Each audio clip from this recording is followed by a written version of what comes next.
একজন মানুষ মৃত্যুবরণ করলো, যার মৃত্যুর খবর শুনে আপনার কষ্ট লাগলো বা আপনার খারাপ লাগলো। আবার আরেক দিকে একজন মানুষ মারা গেল, তার মৃত্যুর খবর শুনে আপনি বেশ আনন্দিত হলেন বা আপনার খুব ভালো লাগলো। তো আসলে ব্যাপারটা কি অদ্ভুত না? তো আজকের এই ভিডিওতে আপনাদেরকে আমি বলছি তেমনই ২ জন মানুষ যারা পাশাপাশি ২ থেকে ৩ দিনের ব্যবধানে মারা গিয়েছে, যাদের একজনের জন্য সারা দেশের প্রায় বেশিরভাগ মানুষ কষ্ট পাচ্ছে, তাকে নিয়ে শোক মাতম করছে। আবার অন্যদিকে আরেকজন মানুষ যাকে নিয়ে সোশ্যাল মিডিয়াতে মানুষজন গালাগালি দিচ্ছে এবং তার মৃত্যুতে বেশ খুশি হয়েছে। সো চলুন এই বিষয় নিয়ে একটু কথা বলি। এই ২ জন মানুষকেই মূলত আমরা সোশ্যাল মিডিয়ার মাধ্যমেই চিনি। একজন যদিও অনেক বেশি পপুলার বা পরিচিত মুখ, যার নাম হচ্ছে ওসমান হাদি, যিনি রিসেন্টলি মারা গেলেন। তার জন্য সারা দেশের মানুষ বেশিরভাগ ক্ষেত্রেই আরকি তারা শোক মাতম করছে বা তারা কষ্ট পাচ্ছে বা দোয়া করছে।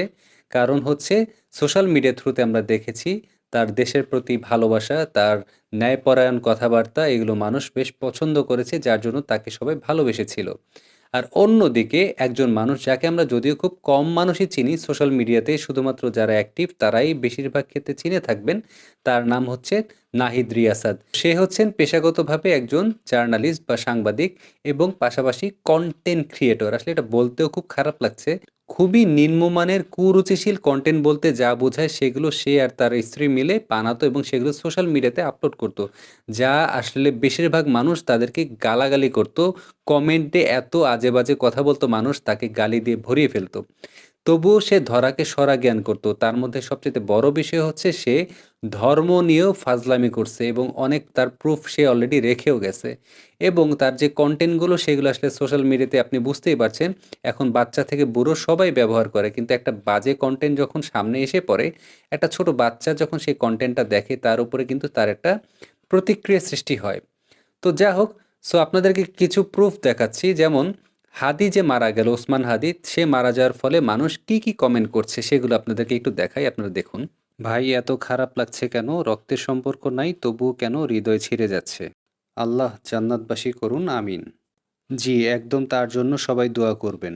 ওসমান হাদি আমাদের মাঝে নাই, একজন বিপ্লবীর বিদায়। ইন্না লিল্লাহি ওয়া ইন্না ইলাইহি রাজিউন। অন্যদিকে নাহিদ রিয়াসাত যে মারা গেছে তাকে নিয়ে মানুষ কি কমেন্ট করছে সেগুলো আপনি একটু পড়ে দেখেন। ইন্না লিল্লাহ না পড়ে আলহামদুলিল্লাহ পড়াই শ্রেয়।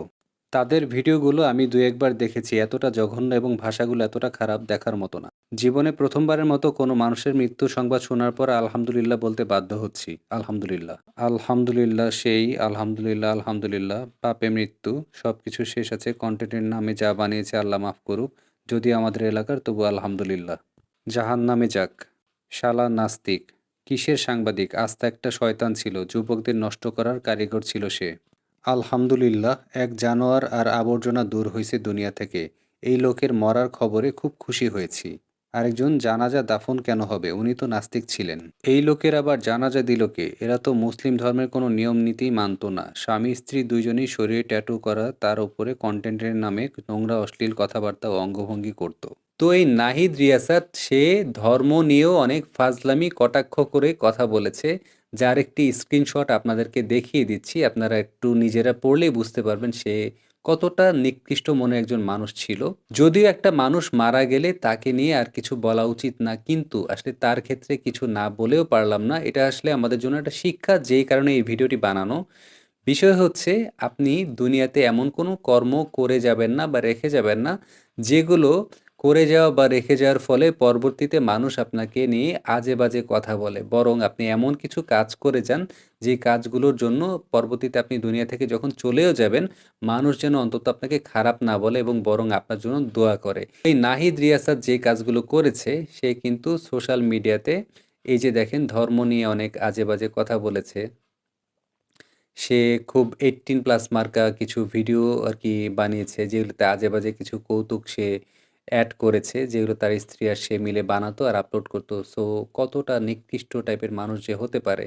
এবং সবচাইতে বড় বিষয় হচ্ছে, আ সে কিন্তু, আমরা নামে জানি সে একজন মুসলমান। কিন্তু সে যে মুসলমান তার শরীরে কিন্তু ট্যাটু করা, এবং তার কথাবার্তাতেও বোঝা যায় সে আসলে ধর্মটাকে মানত না বা এক প্রকার নাস্তিকই বলা চলে।